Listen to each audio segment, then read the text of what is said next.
हफ्ते की मेरी वीडियो पर जिसका कमेंट होगा सबसे अच्छा, जिसका अंदाज होगा सबसे अनोखा, वो ही बनेगा इस शनिवार का लकी विजेता। देखी जाएगी उसकी कुंडली, फ्री में किया जाएगा विश्लेषण।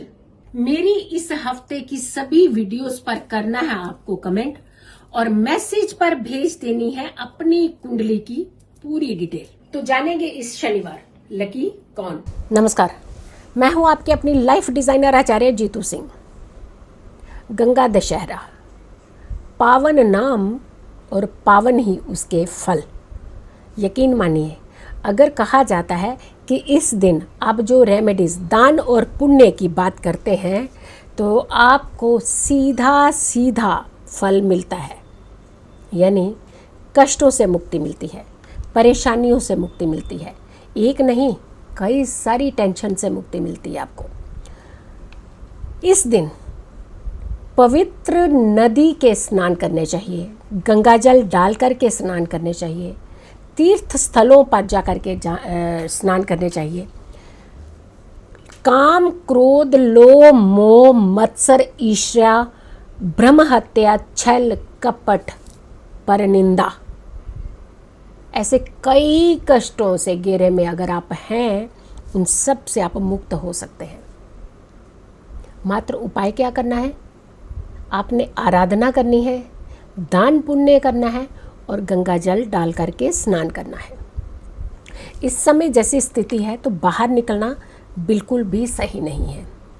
जो भी उपाय करें, रेमेडीज़ करें, आप घर में रह करके ही करें।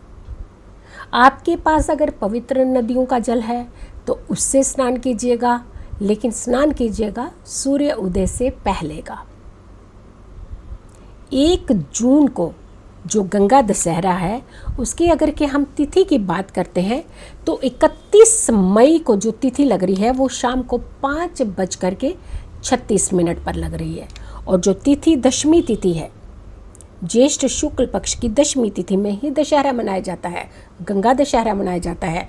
और जो तिथि कंप्लीट हो रही है वो 1 जून को 2:57 पर, यानी गंगा दशहरा आपका 1 जून को है। माँ गंगा की आराधना करनी चाहिए।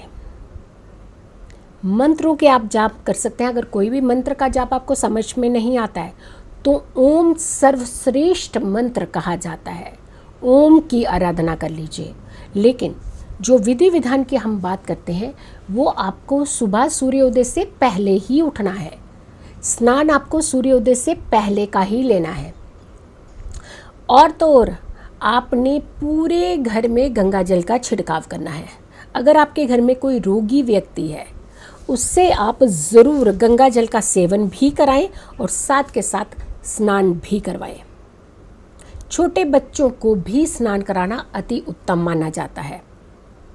दान की बात करते हैं कि दान आपको ज़रूर करना चाहिए, लेकिन दान करना किन्हें चाहिए?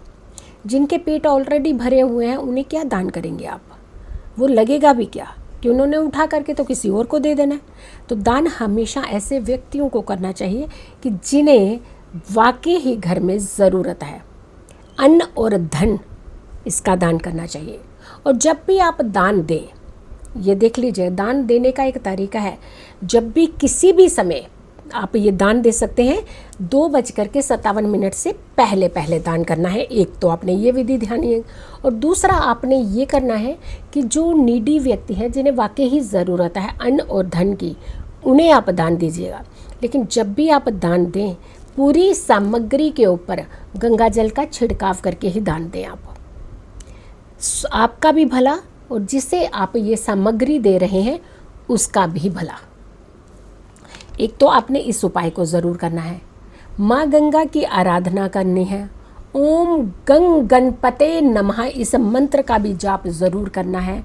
ओम नमः शिवाय, इस मंत्र का भी जाप ज़रूर करना है। और सिर्फ ओम की ध्वनि अगर आप 27 बार ओम का जाप करते समय अपनी नाभि के ऊपर ध्यान दें। यानी जो वाइब्रेशन है, अगर आपकी नाभि को छू रही है या आपकी नाभि के अंदर कोई वाइब्रेशंस हो रही हैं, तो यकीन मानिए आपका जो मंत्र है वो सिद्ध हो जाता है। लेकिन इसे सिद्ध करने के लिए सबसे पहले अपने हाथ में गंगा जल लेना है, अपने सिर के ऊपर से एंटी क्लॉकवाइज आपने 7 बार वारना है और अपने सामने नीचे धरती पर गिराते हुए प्रणाम करते हुए माँ गंगा को, उसके बाद में आपने 27 बार इस ओम मंत्र का उच्चारण करना है। लेकिन ध्वनि जो है वो आपकी नाभि को छूनी चाहिए। कई कष्टों से मुक्ति मिल जाएगी आपको, कई तकलीफ़ों से मुक्ति मिल जाएगी आपको। और तो और ये मंत्र सिद्धि एक तरह का आपका कार्य करेगी, आपको कष्टों से दूर रखेगी। इस गंगा दशहरा को आपने बिल्कुल व्यर्थ नहीं जाने देना है। इस विधि को, इस उपाय को ज़रूर करना है। पूरे हफ्ते की मेरी वीडियो पर जिसका कमेंट होगा सबसे अच्छा, जिसका अंदाज होगा सबसे अनोखा, वो ही बनेगा इस शनिवार का लकी विजेता। देखी जाएगी उसकी कुंडली, फ्री में किया जाएगा विश्लेषण। मेरी इस हफ्ते की सभी वीडियोस पर करना है आपको कमेंट और मैसेज पर भेज देनी है अपनी कुंडली की पूरी डिटेल। तो जानेंगे इस शनिवार लकी कौन।